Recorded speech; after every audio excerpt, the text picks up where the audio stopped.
नीति और भक्ति के पद पढ़ाऊंगी। इसमें पहले शब्दार्थ सुन लीजिए।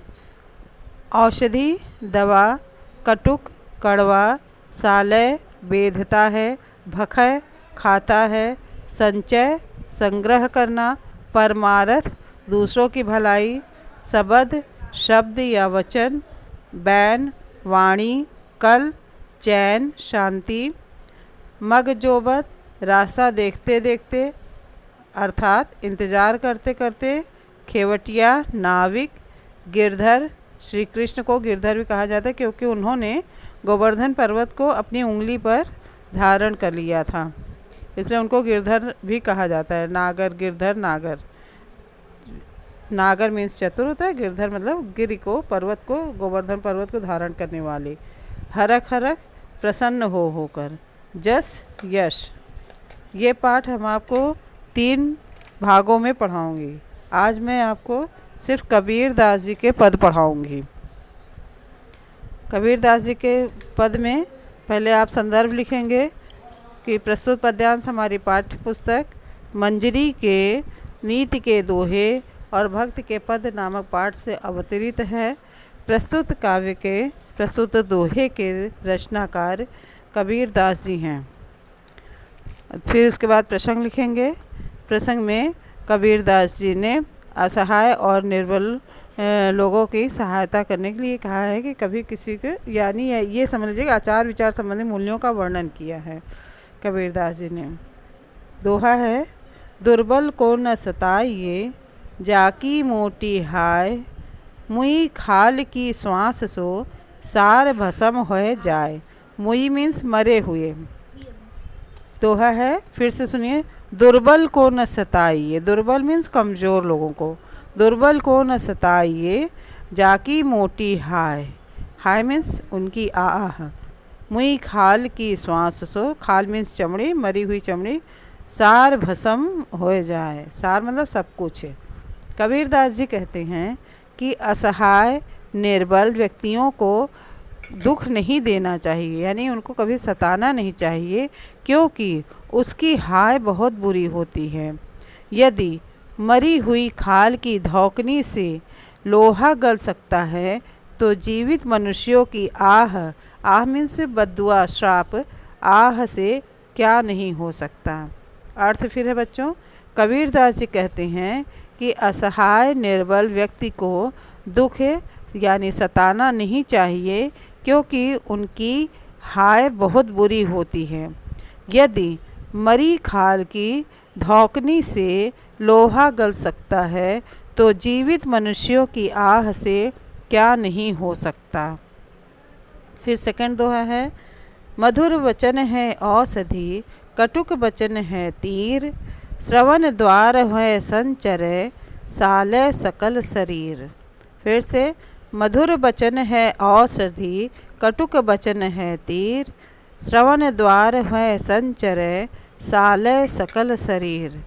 कबीर दास जी ने मीठी वाणी सबको प्रिय लगती है, ऐसा इस काव्य दोहे के माध्यम से बताया है।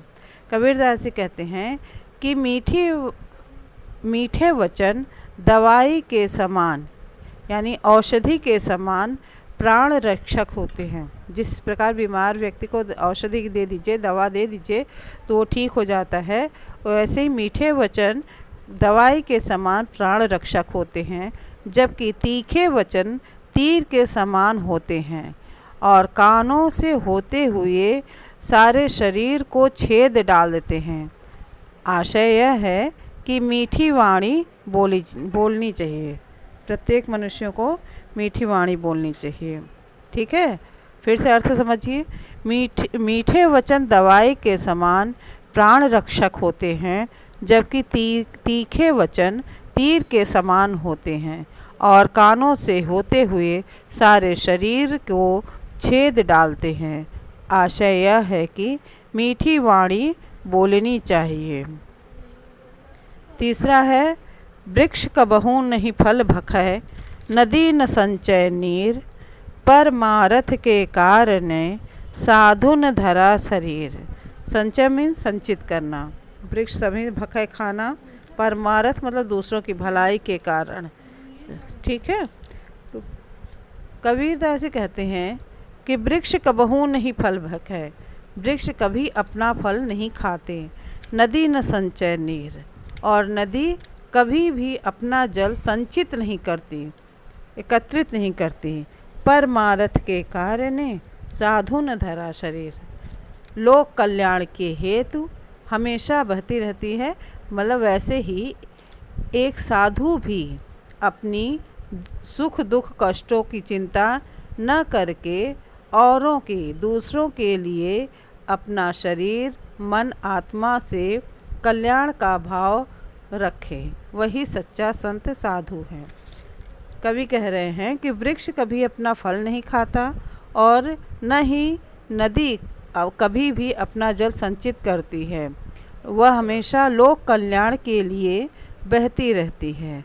वैसे ही एक साधु वही सच्चा साधु है जो अपने सुख दुख कष्टों की चिंता न करके औरों के लिए अपना शरीर मन आत्मा से कल्याण का भाव रखे। लास्ट है, बुरा जो देखन मैं चला, बुरा न मिलिया कोय, जो दिल खोजा आपनो, मुझसा बुरा न कोय। कबीरदास जी कहते हैं कि इस काव्य के माध्यम से इन्होंने मनुष्यों को दूसरों के अवगुण छोड़कर स्वयं के अवगुण को देखने की और उसे दूर करने के लिए कहा है। बुरा जो देखन मैं चला, बुरा न मिलिया कोय, जो दिल खोजा आपनो, मुझसा बुरा न कोय। कबीरदास जी कहते हैं कि मैं दूसरे लोगों में बुराई देखने चला, परंतु मुझे कोई भी बुरा आदमी नहीं मिला।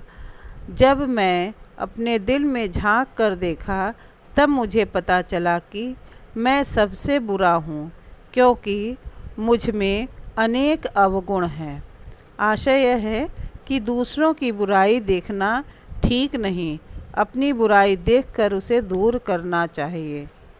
भावार्थ एक बार फिर, कबीरदास जी कहते हैं कि मैं दूसरे लोगों में बुराई देखने चला, यानी दूसरों में बुराई हमेशा ढूंढता रहा, परंतु मुझे कोई भी ऐसा आदमी नहीं मिला, यानी बुरा आदमी मुझे एक भी नहीं मिल सका। जब मैंने अपने दिल में झांक कर देखा, तब मुझे पता चला कि मैं ही सबसे बुरा आदमी हूँ, क्योंकि मुझ में अनेक बुराइयाँ हैं, अनेक अवगुण हैं। आशय यह है कि दूसरों की बुराई देखना ठीक नहीं, अपनी बुराई देखकर उसे दूर करने का प्रयास करना चाहिए। बस बच्चों, शब्दार्थ के बाद आज कबीरदास जी की दोहे पढ़ाई हैं। कल मैं आपको रहीमदास जी के भक्त के पद पढ़ाऊँगी। धन्यवाद।